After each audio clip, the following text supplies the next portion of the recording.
It was India's deadliest rail crash in decades that will leave nearly 300 dead and over 1,000 injured, in most part the poorest passengers.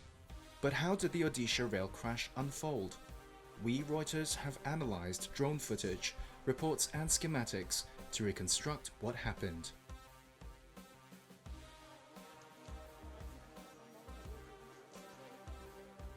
We begin on the 2nd of June at 6:55 p.m. in the rural sleepy Balasore district near the Bhavnagar Bazar train station. The Howrah Superfast Express is heading north towards Kolkata when it drives past the Mantle Express that was on an opposite main railway line. Both trains are going at speeds of 80 miles per hour. Next, the southbound Commando Express receives an incorrect signal from the signal system, which diverts it away from the main rail line. It mistakenly enters a side track, collides into a parked freight train carrying iron ore. The coaches of the Commando Express derail and then strike cars of the passing Howrah Superfast Express.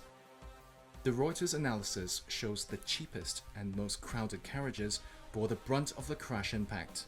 An Indian Railways spokesperson confirmed the cheapest carriages were among the worst affected by the disaster. On the southbound Commando Express, they were nearer the engine. These drone shots show the sitting and luggage coach by the engine, followed by the non-air-conditioned coaches, which according to our analysis suffered the highest impact on collision. The more expensive air-conditioned coaches behind are separated by the pantry car. Here we can see both trains next to each other in the directions they were travelling.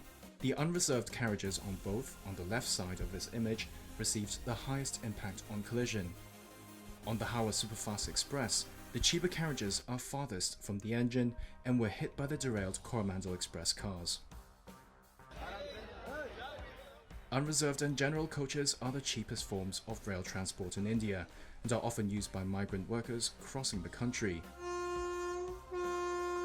They're designed to carry around 100 people but are often overcrowded, with passengers sleeping or sitting in the aisles if they cannot find a seat. Reserved, air-conditioned carriages are comparatively roomy.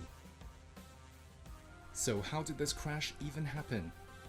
Indian and international media have previously reported there may be a malfunction in the automated signaling system that guides trains. Indian Railways sources now tell Reuters an official probe into the crash is focusing on suspected manual bypassing of an automated signaling system. Investigators suspect railway workers bypassed it to get around signaling hurdles caused from a malfunctioning barrier used to stop road traffic at this railroad intersection nearby. Indian Railways says safety on India's trains has improved steadily over the past decades, with accident rates having fallen. India's rail network is undergoing a $30 billion transformation with new high-speed trains as part of Prime Minister Narendra Modi's push to boost infrastructure and connectivity. But the June 2nd crash has raised questions about whether safety has received enough attention.